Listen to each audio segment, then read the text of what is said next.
I'm Bryce Butler from Access Ventures, and this is More Than Profit, a show where I talk with founders, investors, entrepreneurs, and leaders of all kinds about living and working with purpose, how they do it, and why. This week, I had the pleasure of connecting with a dynamic leader that has worn many hats in life, and most recently has been building an impressive infrastructure at the Refugee Investment Network. John Kluge articulates beautifully the true design of one-pocket thinking and humanizing the problems of individuals, and in this case, displaced people all around the world. Many people are going to listen to this episode and immediately assume that supporting refugees is somehow in the realm of governments and NGOs, and they'll ask, what business do the capital markets have in this space anyways? John has some great insights, and I hope you stick with us to hear of some of the amazing ways to creatively work across the capital continuum to support refugees. But first, he and I had some fun connecting around our shared experience of having both moved onto farms in the wonderful new world of farm living. Literally traded in my apartment in New York, and now we have a farm, and I couldn't think of living anywhere else. So, do you farm anything, or is it a gentleman's farm? Is it a? It's a farm in the making.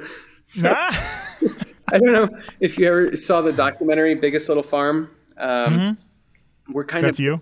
We're at the very beginning, like the very beginning. We have a lot of work ahead of us. COVID gave us a chance to experiment with our growing operations, and let's just say that if we were on the frontier, we'd probably be dead. Gosh. So my wife and I just moved onto a farm. So 11 acres and very similar. So we literally yesterday lost a duck and so to some wild animals. So we're learning all of the, backwards and forwards and, losing blueberry bushes, and I'm supposed to get bees here in a couple of weeks. I got to figure that out. Yes, we're getting bees too in about a week. We'll have 3 hives. I have ambitions to create a mead cooperative at some point. Me too. Really? Man. Oh, yes. Yeah. We need to do a whole podcast just on mead. I know. I want to call it like Bee Buzzed or something like that as the brand or something. So that'd be fun. I like it. It's funny because we have like really close mutual friends, and the fact that we haven't met before. But that's great. And I think that's what I love about doing the podcast and also this space. You're only a couple of degrees of separation away from really interesting people and some deep friendships. And so I look forward to the conversation today, but also kind of hopefully where this goes from here as well. So we were talking before we started just about kind of like what is More Than Profit as a podcast, and kind of what we're trying to do with this season of really looking at different strategies on impact, fund managers that are really thinking creatively about returns, and really pursuing that for investors and endowments and such. And I'm excited to talk to you about what you're doing at the Refugee Network. But I want to kind of get to know you a little bit. So can you talk to me a little bit about, you're from Charlottesville, Virginia. You've got an unbelievably impressive resume. So I don't want to read LinkedIn, so talk to me about like growing up in Charlottesville, and now you're back in Charlottesville, living on a farm, trying to figure out the farm life, have a professor wife, which is pretty killer, I'm sure. So what was it like growing up in Charlottesville, and what were those early years like? And then how did you find yourself going from Charlottesville to Columbia and then Babson and kind of into this world of impact investing and values alignment and such? Well, there's a lot there.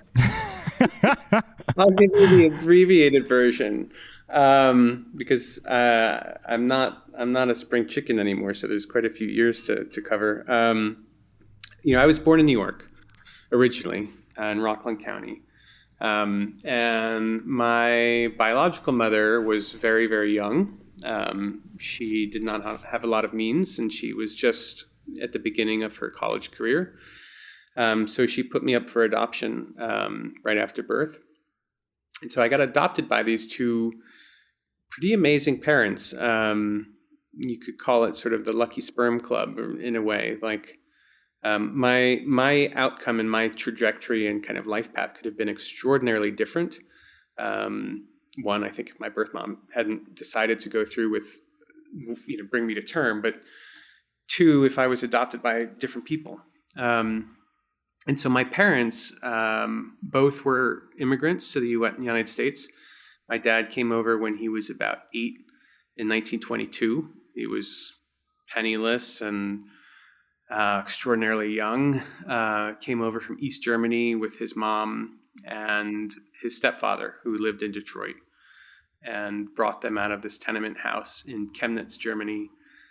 Took them through Ellis Island. My dad was actually detained for several weeks because he didn't have any medical records. It's not so dissimilar from the kind of some of the detention that young kids are being put in now, except this was on an island then, and we actually had a specific place for this. But he came and saw this country as a place of opportunity and hope, very different from the place that he had left. And he was given a chance here. And in some ways, it was kind of similar for my mother, different circumstances. She was born in Baghdad. My side of the family on her side were half Scottish, and the other half were Iraqis from Mosul. And so in 1958, after the revolution there, anyone that had any sort of affiliation with the previous government, particularly those that had colonial ties to the Brits, were taken out into the street. If they weren't imprisoned, they were executed, which was happening to some of their friends. So my mom and my grandfather fled and were actually political refugees and went to the UK. And eventually she came here in the 70s, which is when they got together. And she and my dad got together, and then they adopted me. So, they came from very different backgrounds, but had this sense of optimism for what the United States offered them. They were both quite different in age, but wanted to build a life together.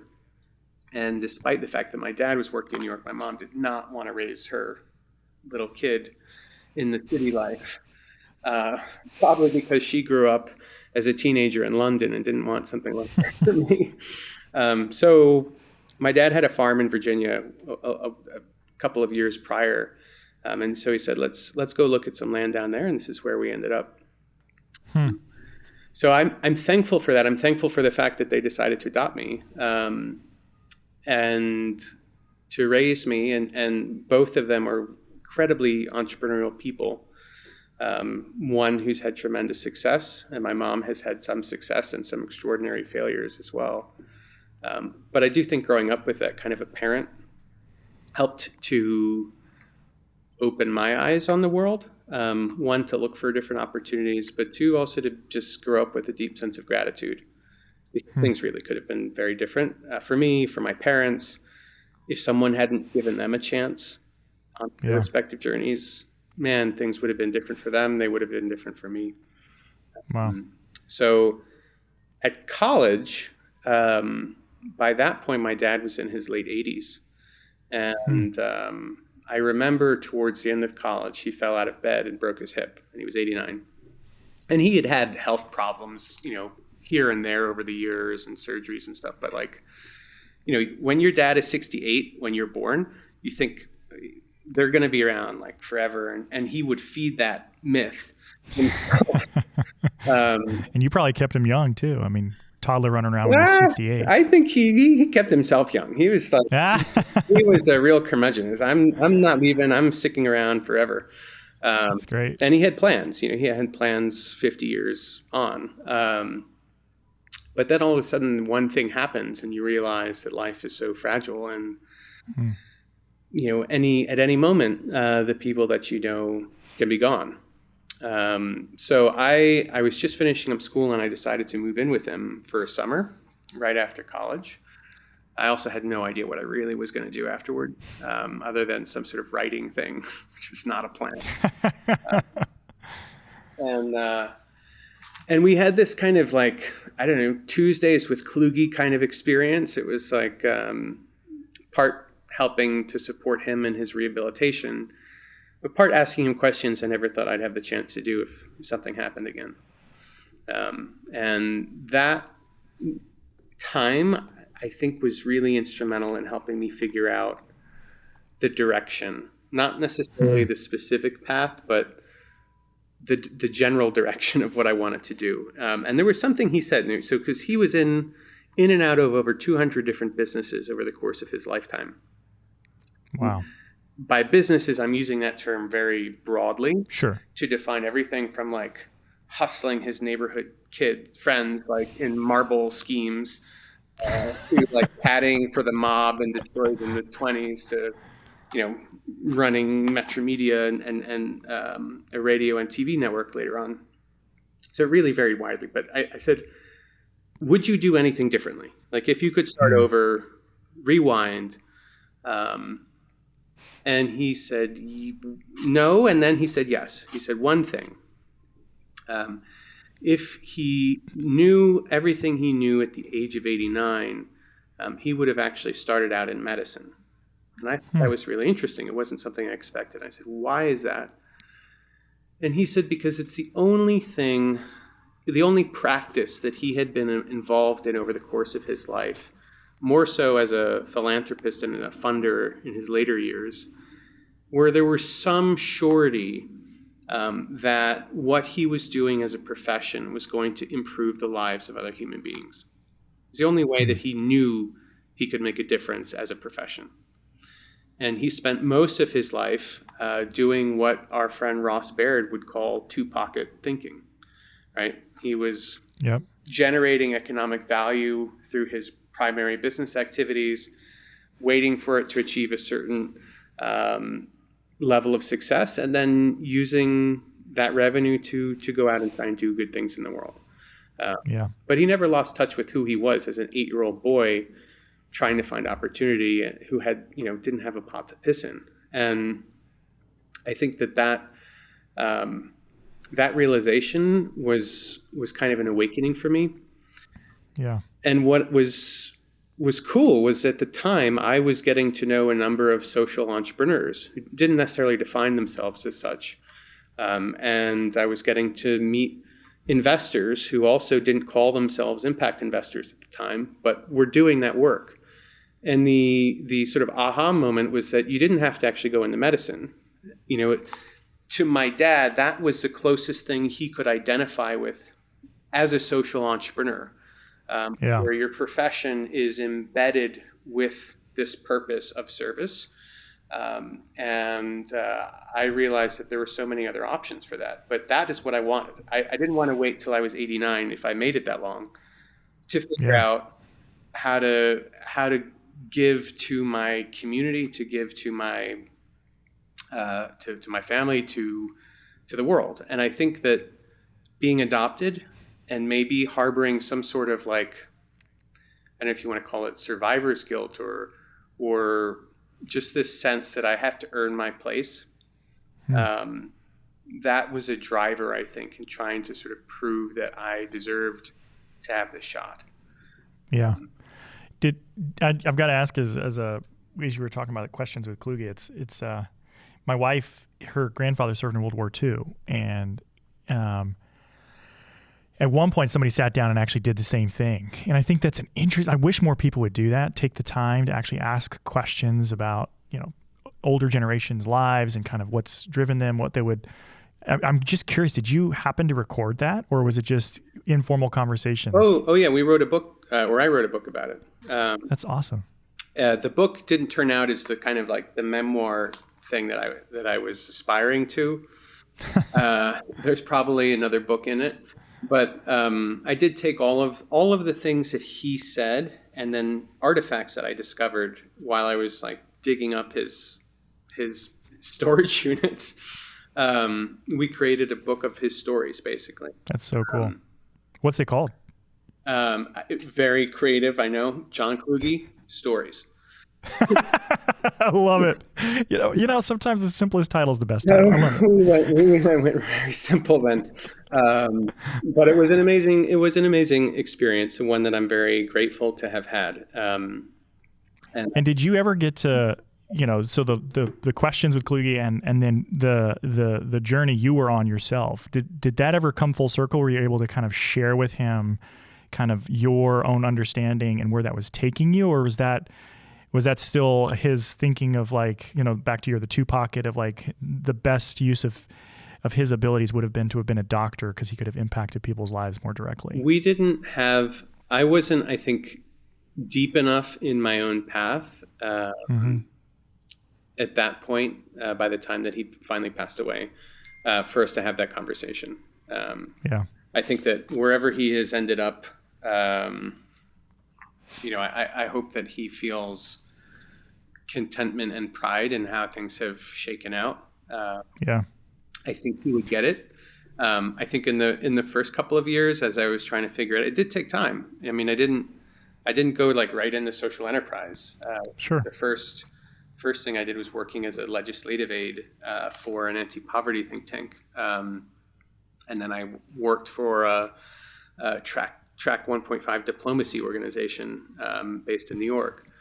So it took some time before I actually got into the kind of approach to work that I'm doing now, and a few other people that were really great mentors and examples. Well, so you ended up at some point going on to Babson and getting an MBA.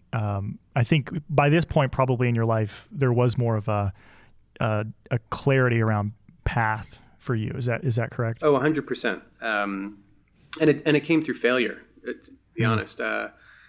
What was the failure? Well, so I was working at the East-West Institute in New York, which was run by the late John Morose. And they, were really important in the 1980s during the Cold War as a kind of a back channel between the U.S. and Russia, or the USSR. And then they did some interesting work in the Balkans, and they were sort of evolving, trying to find their way. But I had all these incredible friends that were going out and building stuff, who were in the private sector or working in private investment. And in growing up with two entrepreneurial parents, one who had tremendous financial success as well, you kind of get into this network, right? This very privileged network of people that come from extraordinary means and wealth. And what was fascinating to me was that many of the next generation, or the children of the matriarchs or the patriarchs in these families, were going through this shift of wanting to pursue a sort of a life of purpose and trying to find meaning and moving from a two-pocket type of thinking to a one-pocket thinking, and planning for, perhaps some inheritance down the way. So there was a group of them that came together and asked a friend of mine and I to put together what was basically a search fund for impact, looking at very large intractable problems in aging, peace building, and water and sanitation.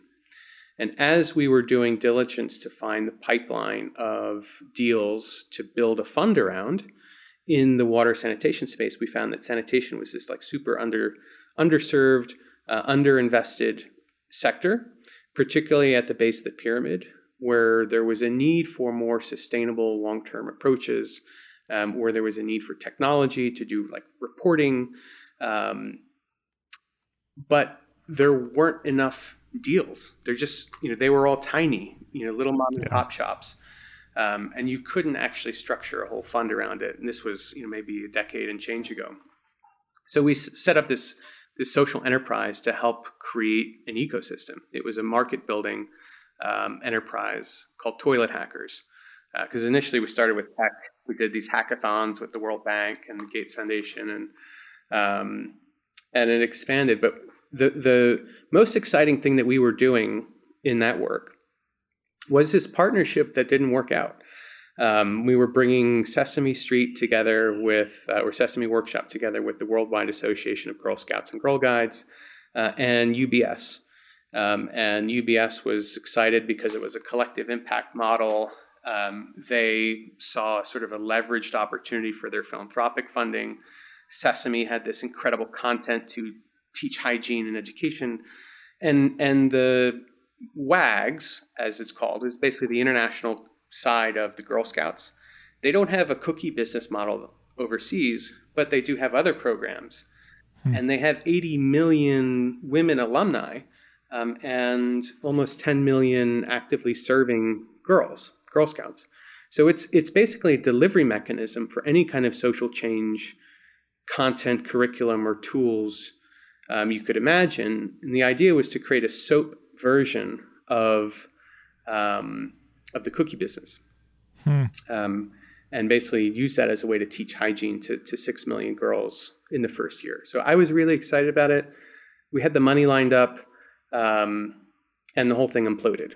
And it was such a bummer. And for me, we were doing incremental projects, incremental change, and this would have just completely blown it open. But I realized that what I didn't quite grasp was the fundamentals of organizational culture, and how to align the interests of a social organization, a business and a bank, and a nonprofit that actually had a new CEO that was coming from the private sector. And figuring out how to kind of manage human relationships was something I really wanted to learn about, but organized around the instruments of business and investment. Because for some reason, I just felt like this is, if we're gonna start changing things at scale, there are two mechanisms to do that. One is through government and policy, and the other is economic-based change or economic leverage. So that's why I went back to business school. And there's a whole nother side of that story, which is like, we had this, I was already thinking about that. And then I went to India for a conference we were producing with the Ministry of Health and the Chicago Booth School in Delhi. And my business partner at the time couldn't go, so I went in his stead. And I was staying at this apartment in the neighborhood of Vasant Kunj, which is in the south. And I got a message from the apartment owner, who was a friend, and she was traveling. So she messaged me. She's like, make sure you go to the roof and watch the sunset before it goes down while you're there. So I went up to the roof. What she didn't know is that the landlord had a Tibetan Mastiff that was trained to hunt panthers, and it had attacked somebody in the street. And so to put it out of harm's way, he left it on the rooftop. Of course. Because that's where you put your man-eating dog. And I didn't know, and so I went up on the roof, and the door closed, and this thing just sunk its teeth into my leg. And I honestly thought I was going to die on that rooftop. Oh my gosh. It was terrifying. And I ended up staying in India for about 2 months in recovery, and just had a lot of time to think. And my life really changed after that moment. I was like, I'm going to go back to business school. I'm going to look at how we can mobilize finance for some of these big challenges. I'm asking this wonderful professor I know out on a date, and I'm leaving New York City. Like that's crazy. That's awesome. So fast forwarding to today, I mean, your bio, I mean, we could spend, it's just fascinating. Everything from Kiva to a task force on forced migration.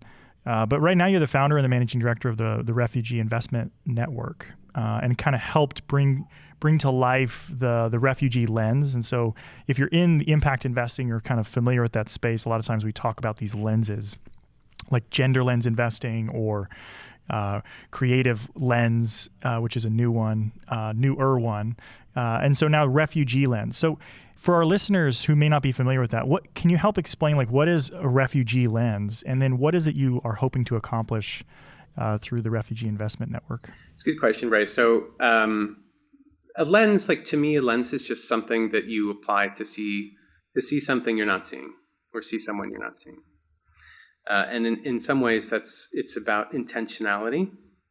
I think what we have found is, particularly within capital markets, if there isn't intentionality, then a lot of people get left behind, and a lot of opportunities are left on the table. And this has a lot to do with bias, both conscious and unconscious, and the sort of litany of isms, sexism, racism, you name it. And we all suffer from these things in some way. And that's where intentionality and sort of frameworks and being very proactive about how you look at the world becomes more important. This work is really about thinking of people who are on the move in different contexts as being important partners in building a more prosperous, sustainable, and healthy world and community, rather than one, either it's not my problem that there are over 80 million people who've forcibly displaced today. It's an issue. Migration generally and displacement are things that the average person in the global West or the global North experiences through the media, unless you live on a border or unless you live on a place that's a sort of an asylum receiving port. And that's problematic because you're either being told a narrative that's grounded in fear. These people are bringing disease, or they're coming to attack us, or they're going to invade, all of the sort of extreme nationalistic kind of views that we hear about from nationalist politicians, for example. Or it's one of extraordinary vulnerability. These people are in crisis. They're coming with the clothes on their back. My dad came with the clothes on his back. Sure. And he built quite a lot in his time. But someone saw him as more than that. Someone saw him as being more than a vulnerable person with nothing to offer. And that is what this is about. It's about using capital and a view on the world that helps to create more pathways for people to live their potential, to be contributors in whatever way they want to contribute, regardless of where they come from or why they've been forced to move, and treat people like people and not as some kind of amorphous problem or crisis or, caravan. We designed the refugee migration lens with some inspiration from the gender lens and all of the great progress that our colleagues in that field and theme have made over the last 20 years. And there's so much more work to be done in there. It's a joke in terms of how dysfunctional our capital community is from an allocation perspective. But because of very smart efforts and some really brilliant people that have stayed in the game for a long time, like my friend Suzanne Beagle, there's forward progress. And I think what we need is for investors, regardless of where they or you sit on the capital continuum or on the risk continuum, to realize that you have agency. And there is something that you can be doing with your capital and your portfolios and your strategy and even your networks to improve outcomes for people who are on the move. So I got to ask, because I think, on More Than Profit as a theme, I think this resonates. I think with this season where we're talking about kind of conscious construction of portfolios and different strategies, help me understand, because I think a lot of our listeners are going to wonder, because you talked about these two levers, like government policy and economic drivers to help affect change in communities. Refugees are not one that you necessarily think about as an investment opportunity. I would imagine many people are listening and saying, yep, that makes sense, or yes, I get it. There are 80 million people on the move. Hopefully they think that. But then that's a policy issue, or that's what NGOs are for, so help me understand, where is there an investment opportunity? How have you seen capital move?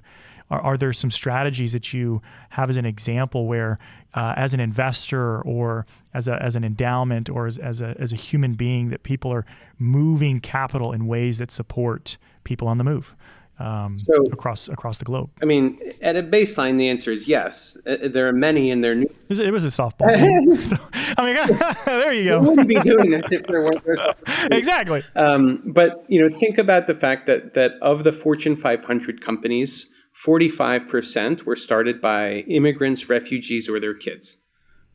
Just 45%. It's almost double that as a percentage if you look at the top 15% of the Fortune 500 companies. That isn't to say that every person who's been forcibly displaced is going to become an entrepreneur or should be, or is looking for investment. But I think what we wanted to do was to create a version 1.0 framework that different kinds of investors and capital partners in both the public and private finance worlds can use to start thinking about where their money can go and what kind of opportunities they can engage with. And there is a variety. So we work across kind of three different spectrums. So there is this lens, and if your listeners want to go to refugeeinvestments.org, we have a resources page, and they can look at the lens there. But it's pretty rudimentary in that there are like 6 different categories of deals that we look at, from companies that are led by displaced people. While we're the Refugee Investment Network, we really think about human mobility broadly speaking. So could be refugees, could be internally displaced people, could be climate migrants, can be indigenous communities who've been forcibly displaced. We have one of the largest displaced communities on the planet here in the United States. And we also think about the communities that are welcoming them and how investments can be used to support them and reward them for being welcoming, creating a space of belonging. We think about the continuum of capital. So how different kinds of investments, from grants to institutional capital to full commercial investing, can be deployed. We look at innovative finance products, funds, debt instruments, alternative finance vehicles. We think about the continuum. So that's a continuum of capital. You've got the continuum of the market. So micro enterprise, small and medium-sized businesses, large firms, infrastructure projects, and funds and debt type vehicles. And then we think about that continuum of mobility. So investments that are deployed that improve community resilience and anti-fragility. So thinking about the context of climate, right? Central America is a great example where we have a lot of people on the move today, but the reasons that people are moving, the push factors, can be complex. It's not always one specific thing, right? We've got violence, there's instability, there's lack of livelihood opportunities, and then you have climate change that's exacerbating things, like these 2 massive hurricanes that hit this last year. But looking at like climate interventions, climate adaptation, crop insurance, those are sort of root cause or resilience type investments. Then we have investments that look at transit. So when people are in that state of movement or that state of crisis, typically those kind of investments are about strengthening humanitarian response capacity. So building better, safer, and higher quality housing than tents, for example. Now, it's a common misperception that most refugees live in camp-type environments. That's not true. It's actually a minority of refugees who are in a camp environment. Most are urban or peri-urban residents at the moment. But it could also be looking at financial technology that allow people to bank, hold, and transfer their cash assets while they're making their journey somewhere. It could be a pay-for-success type program that is looking at financing, humanitarian response in an emergency context, because humanitarian aid has so little and overstretched resources. And then most of the investments tend to follow more on that third stage, which is about economic inclusion and integration. And we really focus around what we call the social determinants of work, because access to the formal economy is like this. It is one of the last big leaps that someone who's been displaced can make or needs to make to really being, having their life back in their hands and having their agency to determine where they go next. And if you don't have access to transportation, if you don't have access to an affordable place to live, housing, if you don't have the ability to bank and transact in financial services, if you're a single parent, you don't have access to childcare. Without these things, it's very hard to seek full-time employment or to start and build your own business. So that is kind of the spectrums and the lens. I hope our listeners, if they need to kind of slow it down or rewind, because I think you did a great job. I think explaining the complexity, and I'm going to say it's complexity because I think what you've done is you've helped articulate like that the person, the refugee, the person experiencing displacement is at the center, and then what you're doing is like you've put money, capital, in its proper place, and you've said it's a tool, it's a resource, and so how do I help this displaced person achieve flourishing in society? How do I give them access, and how do I help them improve agency, i.e., their own mobility, the opportunities for them are expanded.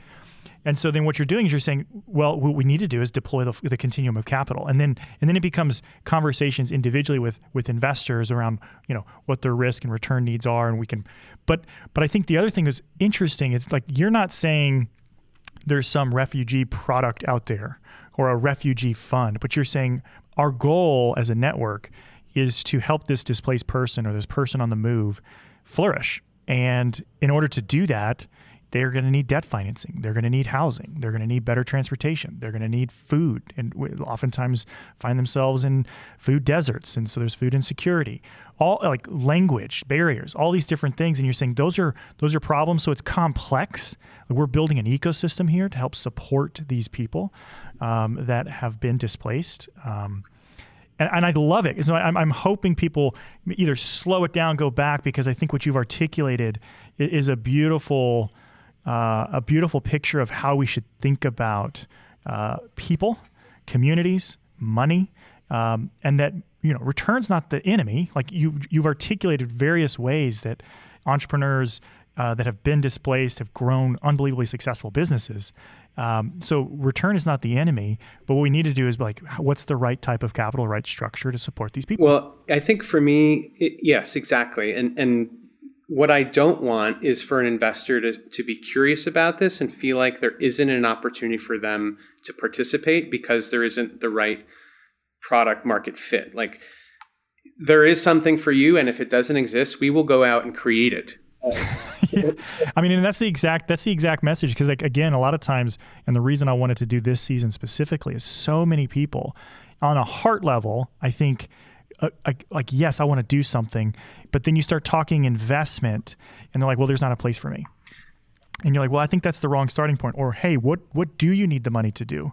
What are you looking for? And then how do we go find a solution that fits that for 100%. And I guarantee that there is something for everybody to plug into here. And as I said, if there isn't, part of what we do at Therein is we structure and design new instruments and products and vehicles and strategies. So, you have great products in microfinance. The field has a long way to go. It's still nascent, but it has moved quickly in just the last couple of years. So 3-4 years ago, if you wanted to find a microfinance institution that was lending to refugee entrepreneurs, it'd be really hard to do. There's a lot of concerns that people are there temporarily, that there's a higher risk profile. All of that's now been disproven thanks to some groundbreaking work from Kiva and its partners. Yep. They just closed on a $30 million investment fund, not their 0% interest crowdfunding thing, but an actual fund that's going to deliver around 6% rate of return to their accredited investors. That's a big leap for Kiva. But the fact that they started with refugee, enterprise, and financing, I think just shows how important and exciting this market is to them. But it's not just microfinance. I mentioned some of those, the Fortune 500. There are over 18,000 small and medium-sized businesses in the United States run by former refugees. They're at all various stages of growth and development in all different kinds of sectors. They're not just mom and pop shops. They're pretty big ones as well. One of the largest real estate conglomerates in New Jersey is actually run by a former refugee from Liberia. There's some really exciting stuff. There's a housing company specializing in affordable housing for refugees that we advise, that's based in Kentucky. And they've been delivering around 19.5% rate of return for their investors. And that performance is derived because of the fact that refugees are at the center of their business model. They assist in client recruitment. They tend to pay back faster and more reliably than other customers they've had in other areas. There's an integrated component on workforce development and job placement. So the overall financial health of their clients tends to be better than non-refugee housing providers in the area. Yet these clients are showing up and renting houses without credit, without assets, because they're new arrivals and they don't have that. So it just requires a little bit of commitment and curiosity on the part of the investor to say, let me take some time to think about what is the right strategy and opportunity for me. And how does this intersect with what I'm already doing? So it's not a huge leap, right? If an investor is excited about gender equality, or they're excited about, clean energy, we will find them opportunities in this space. Yeah, that's great. John, I feel like you and I could keep talking, but we've got to shut it off somewhere. And I think it's exciting. And like you said, I think we see every day in the news, and we have for the last several years, the migration issue that we have both here in the United States, but also abroad with climate change and just conflict internationally, and the displacement of people. So in closing, I think one of my questions I'd love to kind of just get your perspective on is what are you concerned about as you continue to build the Refugee Investment Network? What concerns you related to kind of building this new infrastructure, and what keeps you up at night? And then what are you really excited about? What are you hopeful for as you look to the future? What is really driving you forward? I think the concerns I have about this work is maybe not so different from what others in diversity, equity, and inclusion might have concerns about, that will rest on our laurels and we actually won't move to more transformative approaches for investing, where capital allocation decisions are not being made by people closer to the community. I would like to see more people that come from a migrant, immigrant, or refugee background on investment committees, or being able to make those decisions even if they're not on the committee. Similar to our friends at Village Capital, how they do their work. I think that we need more of that, because the more people that we can integrate into those decisions who come from that background, the more chance that we're actually going to see changes in opportunity and equity for them.